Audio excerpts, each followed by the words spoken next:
যে আজকে বিএনপির ভারপ্রাপ্ত চেয়ারম্যান জনাব তারেক রহমানের ৬১তম জন্মদিন। বিএনপির ভারপ্রাপ্ত চেয়ারম্যান জনাব তারেক রহমান আমাদেরকে সবসময় সাধারণ মানুষের পাশে থাকতে বলেন।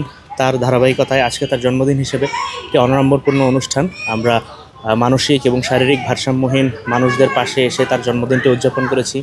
একটি দিন যে তার আনন্দ, এই জন্মদিনের আনন্দটি সবার মাঝখানে, তাদের মাঝখানে আমরা ছড়িয়ে দেওয়ার চেষ্টা করেছি।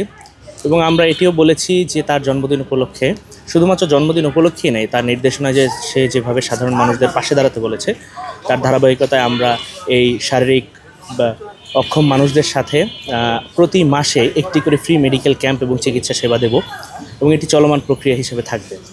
আমরা সকলকে আহ্বান জানাবো জনাব তারেক রহমানের এই ইসে সামিল হয়ে সাধারণ মানুষদের পাশে দাঁড়ানোর জন্য।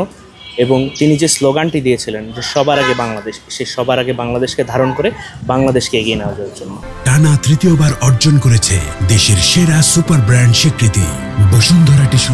তিনি তো এদেশেরই সন্তানে, মাটির সন্তান, তিনি অবশ্যই এদেশে আবার ফিরে আসবেন খুব শীঘ্রই। আমরা খুব ইচ্ছা পোষণ করেছিলাম যে এই জন্মদিনই হয়তো তিনি আমাদের সাথে এদেশে বসে পালন করবেন, কিন্তু বিভিন্ন কারণে সেটি হয়ে ওঠেনি। তবে আমরা ধারণা করছি এবং আমরা খুব এটার ব্যাপারে খুবই আকাঙ্ক্ষা পোষণ করছি যে খুব শীঘ্রই উনি দেশে আসবেন এবং বাংলাদেশের যে আসন্ন যে ত্রয়োদশ জাতীয় সংসদ নির্বাচন, সেই ত্রয়োদশ জাতীয় সংসদ নির্বাচনে তিনি অংশগ্রহণ করবেন। অনেক খুব ভালো হয়েছে। আমি অনেক খুশি হয়েছি যে আমাদের মতন প্রতিবন্ধী অসহায়দের জন্য স্যার এত বড় একটা আয়োজন করছে। ওনার দীর্ঘায়ু কামনা করি এবং পাশাপাশি স্যারের আম্মারও দীর্ঘায়ু কামনা করি। আর চাবো যতকাল আল্লাহ তাকে বাঁচায় রাখছে যেন আমাদের মতন এতিম অসহায়দের পাশে উনি সবসময় থাকে। আর স্যারের কাছে আমার একটা বিশেষ রিকোয়েস্ট, আমার এখানে পেশেন্ট আছে, তাদের ট্রিটমেন্টটার ব্যাপারে যেন স্যার একটু আগ্রহীভাবে দেখে। আজকে অনেক এত খাবার আমরা কখনো আশা করি না যে এরকম পরিমাণে খাবার উনি আমাদেরকে খাওয়াবে।